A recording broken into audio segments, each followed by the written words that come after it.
नमस्कार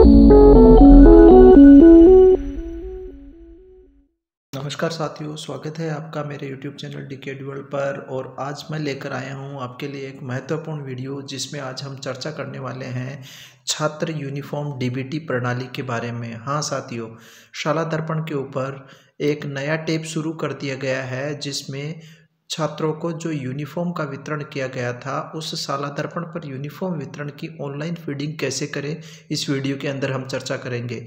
इसके साथ ही हम चर्चा करने वाले हैं विद्यार्थियों के खाते में यूनिफॉर्म स्टिचिंग के लिए जो 200 रुपये की राशि हस्तांतरित की जानी है, उसको हस्तांतरित करने की प्रक्रिया क्या होगी। इसकी संपूर्ण प्रक्रिया के बारे में इस वीडियो के अंदर चर्चा करेंगे। इसकी संपूर्ण प्रक्रिया के बारे में जानकारी प्राप्त करने हेतु आप इस वीडियो को अंत तक जरूर देखें, ताकि किसी भी प्रकार की जानकारी से आप वंचित न रह जाएं।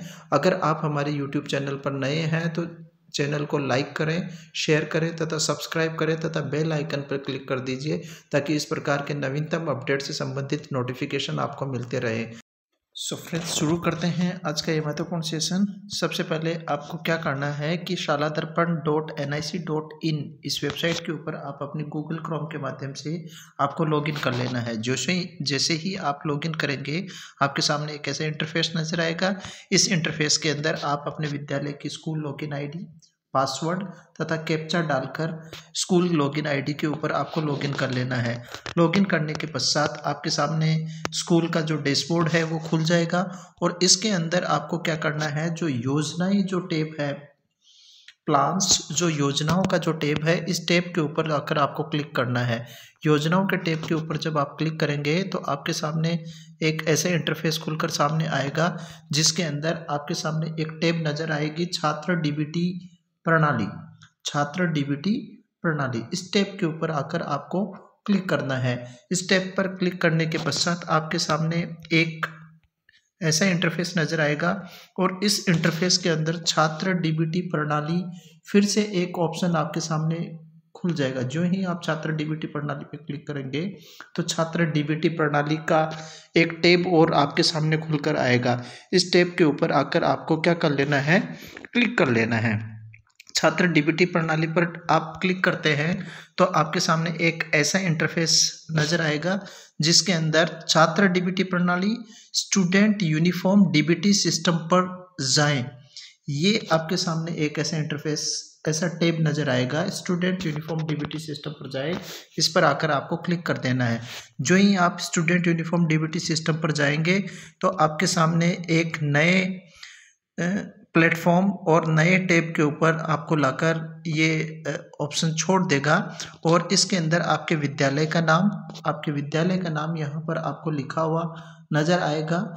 इस विद्यालय के नाम के अंदर आपने कितने छात्रों को यूनिफॉर्म डिस्ट्रीब्यूट की है फिजिकली, और इसको ऑनलाइन किस प्रकार से इसकी एंट्री करें, इसको देखने के लिए आपको व्यू ऑल काउंट, इसके ऊपर आकर क्लिक कर देना है। जैसे ही व्यू ऑल काउंट पर आप क्लिक करेंगे, आपके सामने एक ऐसा इंटरफेस नजर आ जाएगा। जैसे ही व्यू ऑल काउंट को आप देखते हैं तो आपके सामने आपके विद्यालय की वस्तु स्थिति से आप अवगत हो जाएंगे कि टोटल स्टूडेंट्स, एलिजिबल स्टूडेंट्स कितने हैं, इनमें से कितने स्टूडेंट्स ने अप्लाई कर दिया है, कितने स्टूडेंट्स पेंडिंग है, तथा कितने स्टूडेंट्स के 200 रुपीज़ की जो राशि है उनके खाते में स्थानांतरित करने के लिए आवेदन को आपने अग्रेषित कर दिया है। तो ये इंटरफेस आपके सामने जो नज़र आ रहा है, इसके अंदर आपके स्कूल के नाम के सामने ये ऐसा इंटरफेस नज़र आएगा। तो साथियों, जैसा कि इस इंटरफेस में आपको दिखाई दे रहा है कि टोटल 44 स्टूडेंट्स है। आउट ऑफ 44 स्टूडेंट्स 21 स्टूडेंट्स ने अप्लाई कर दिया है और 23 स्टूडेंट्स पेंडिंग है। तो ऐसा इंटरफेस अभी आपके सामने, आपने अगर कोई एंट्री नहीं की है तो जो आपके एलिजिबल स्टूडेंट्स तो दिखाएंगे, लेकिन अप्लाई कितने किया है ये आपको 0 दिखाएगा, और जो पेंडिंग स्टूडेंट है वो जितने एलिजिबल स्टूडेंट है उसके इक्वल वो संख्या आपको दिखाई दे देगी। तो इसके आगे की प्रक्रिया को करने के लिए आपको यहाँ पर जो ये 3 डॉट का जो मेन्यू आपको दिखाई दे रहा है, यहाँ पर जो ये 3 डॉट का मेन्यू दिखाई दे रहा है, इस मेन्यू पर आकर आपको क्लिक कर देना है। 3 डॉट के मेन्यू पर जो ही आप क्लिक करेंगे, आपके सामने ये ऐसी विंडो आपके सामने ओपन होगी, जिसके अंदर सबसे पहले आपके विद्यालय का नाम आपको यहाँ पर नजर आएगा। और विद्यालय के नाम के साथ ही आपको यूनिफॉर्म स्टेटस, जो सेकंड नंबर की जो टैब है यूनिफॉर्म स्टेटस, इसके ऊपर आकर आपको क्लिक कर देना है। जो ही यूनिफॉर्म स्टेटस पर आप क्लिक करेंगे तो आपके सामने ये 3 टैब्स इस प्रकार से ओपन हो जाएगी। इन टैब्स के अंदर फर्स्ट जो टैब होगी वर्दी की स्थिति, यूनिफॉर्म की कंडीशन स्टेटस क्या है, बैंक का विवरण प्राप्त करें तथा पीओ को अग्रेसित करें। 3 चरणों के अंदर आपको छात्रों के खाते में राशि स्थानांतरित करने के लिए इन 3 चरणों को आपको कंप्लीट करना होगा। तो सबसे पहले आपके विद्यालय का नाम आपके सामने नजर आ रहा है, क्लास एंड सेक्शन आपको नजर आ रहे हैं, ऑल क्लासेज एंड सेक्शन आपको रहने देना है और इसके बाद में गेट क्लास वाइज डेटा, इस टैब के ऊपर आकर आपको क्लिक कर देना है। तो पहली जो टैब होगी, सबसे पहले हमें इस पहली टैब के ऊपर क्लिक करना है, वर्दी की स्थिति और गेट क्लास वाइज डेटा। इसके ऊपर जो ही आप क्लिक करते हैं तो आपके सामने छात्र वर्दी की स्थिति ऐसे नजर आएगी, जिसमें ये टैब जो खुली है, सबसे पहले अपन ने टैब खोली थी छात्र वर्दी की स्थिति, इसमें आपके विद्यालय का नाम और ऑल क्लास एंड सेक्शन अगर आपने सेलेक्ट किए हैं तो सभी क्लास और सेक्शन की डिटेल्स आपके सामने आ जाएगी। इसमें आपको क्या नज़र आएगा, आपकी क्लास के अंदर टोटल स्टूडेंट्स कितने हैं और टोटल यूनिफॉर्म क्लॉथ गिवन, आपने कितने विद्यार्थियों को यूनिफॉर्म का जो क्लॉथ है वो डिस्ट्रीब्यूट कर दिया है, इसकी संख्या आपको यहाँ पर नज़र आने वाली है। अगर आपने कोई भी यूनिफॉर्म अभी तक आपने कोई ऑनलाइन फीडिंग नहीं की है तो यहाँ पर आपको 00 नज़र आएगा। और टोटल जन आधार ऑथेंटिकेटेड, देखिए साथियों सबसे महत्वपूर्ण बिंदु ये है कि जिन विद्यार्थियों का जन आधार ऑथेंटिकेटेड है उन्हीं विद्यार्थियों को ये 200 रुपये की राशि स्थानांतरित होनी है। जिन विद्यार्थियों के जन आधार ऑथेंटिकेटेड नहीं है तो सबसे पहले आप जन आधार को ऑथेंटिकेट करें और उसके बाद में ही इस प्रक्रिया को अपनाएं। तो total Jan Aadhaar authenticated student 1 है और टोटल मार्क्ड बाय स्टूडेंट, अगर आप इसकी फीडिंग कर देंगे तो मार्क्ड बाय स्टूडेंट की जो नंबर है वो आपको नज़र आ जाएगा। जैसा कि इसके अंदर नज़र आ रहा है अभी 0 स्टूडेंट को मार्क किया है और पीईओ तथा यूसीईओ या फिर नोडल को कुल कितने भेज दिए गए। अगर कक्षा 1 की बात करें तो यहाँ पर इस उदाहरण से हम समझ सकते हैं कक्षा 1 में 7 विद्यार्थी हैं, 7 विद्यार्थियों को क्लॉथ दे दिया गया है और जन आधार ऑथेंटिकेटेड 1 है तथा स्कूल के द्वारा 0 मार्क्स किए गए हैं और यूसीओ के पास 0 भेजा गया है। इसका दूसरा एग्जाम्पल अगर अपन देखें तो एक कक्षा का हमने फीड कर दिया है, कक्षा 8 के विद्यार्थियों का आप देखिएगा टोटल स्टूडेंट्स 5 है, आउट ऑफ 5 स्टूडेंट्स अपन ने 5 स्टूडेंट्स को क्लॉथ्स का डिस्ट्रीब्यूशन कर दिया गया है और 5 स्टूडेंट्स को टोटल 5 स्टूडेंट्स का ही जन आधार ऑथेंटिकेटेड है। इसके साथ ही 5 स्टूडेंट्स का जन आधार ऑथेंटिकेटेड होने के साथ ही 5 स्टूडेंट्स को अभी मार्क कर दिया गया है, जबकि हमने पीओ को अभी किसी भी विद्यार्थी को फॉरवर्ड नहीं किया है। तो ऐसा प्लेटफॉर्म, ऐसा इंटरफेस आपके सामने नज़र आएगा। इस इंटरफेस को अभी तक अपन ने फीडिंग नहीं की है तो फीडिंग करने के लिए आपको क्या करना है, गेट क्लास वाइज डेटा, इसमें जो ब्लू कलर की आपकी जो कक्षा आपको नज़र आ रही है उस कक्षा के ऊपर यहाँ पर आकर आपको क्लिक कर देना है। जैसे कि मैं कक्षा 1 के विद्यार्थी के ऊपर क्लिक करता हूँ, इस जगह पर आकर आपको क्लिक करना है ताकि आपको क्लास वाइज डेटा आपको प्राप्त हो जाएगा और आपकी जो वर्दी की स्थिति है या फिर यूनिफॉर्म की जो स्टेटस है उसके बारे में आपको पता चल जाएगा। तो जो ही आप क्लास 1 पे क्लिक करेंगे तो आपके सामने एक ऐसी स्टूडेंट्स की लिस्ट नज़र आएगी जिसमें स्टूडेंट का नाम, फादर का नाम, मदर का नाम, उसका क्लास सेक्शन, उसकी डेट ऑफ बर्थ, उसका जेंडर। देखो साथियों आपको सबसे जो महत्वपूर्ण काम करना है वो इस जगह पर करना है।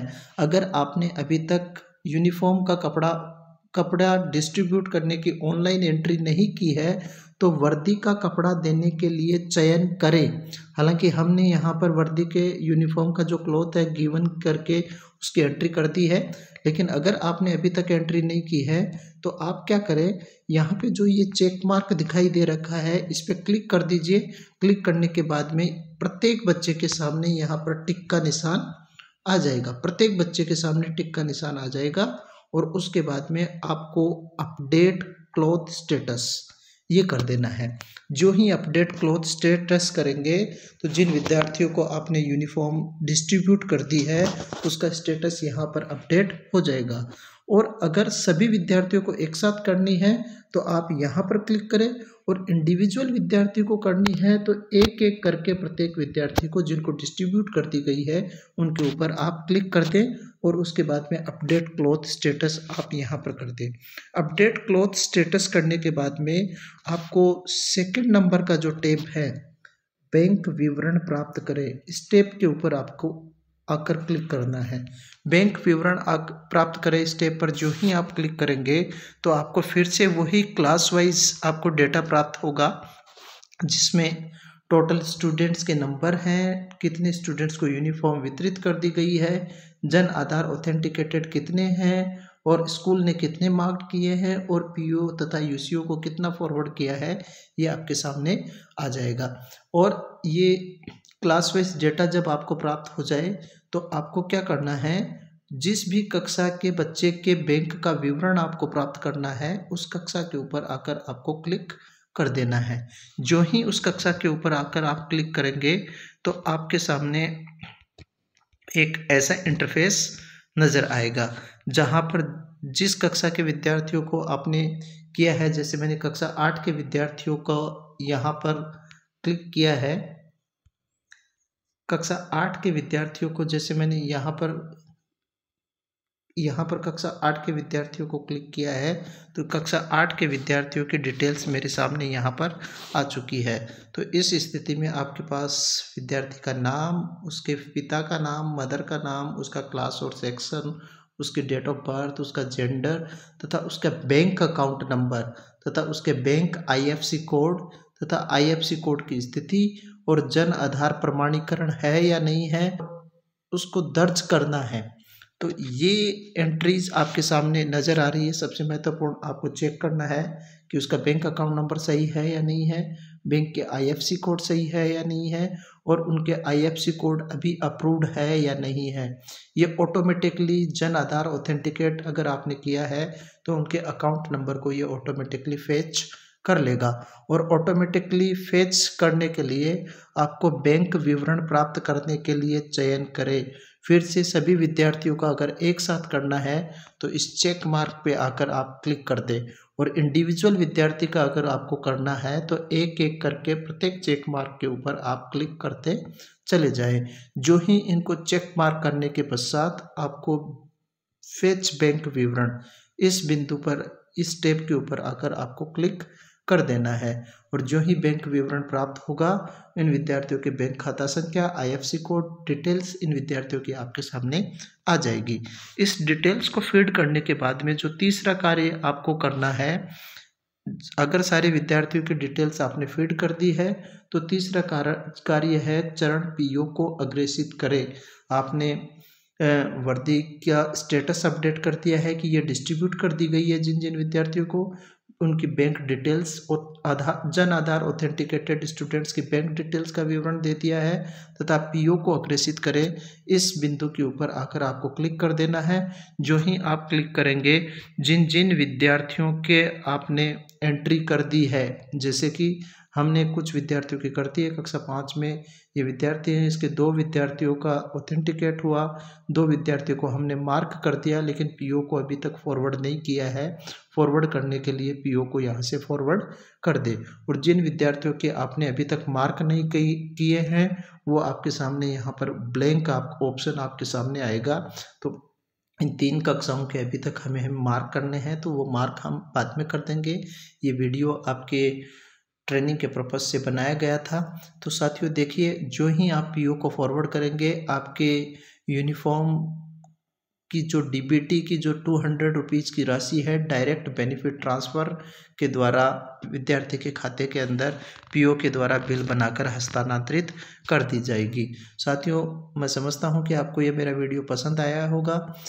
अगर आप हमारे YouTube चैनल पर नए हैं तो हमारे वीडियो को लाइक शेयर कीजिएगा और चैनल को सब्सक्राइब कर दीजिए तथा बेल आइकन को दबा दीजिए ताकि हमारे इस प्रकार के नवीनतम अपडेट से संबंधित नोटिफिकेशन हमारे चैनल के आपको मिलते रहें। धन्यवाद साथियों।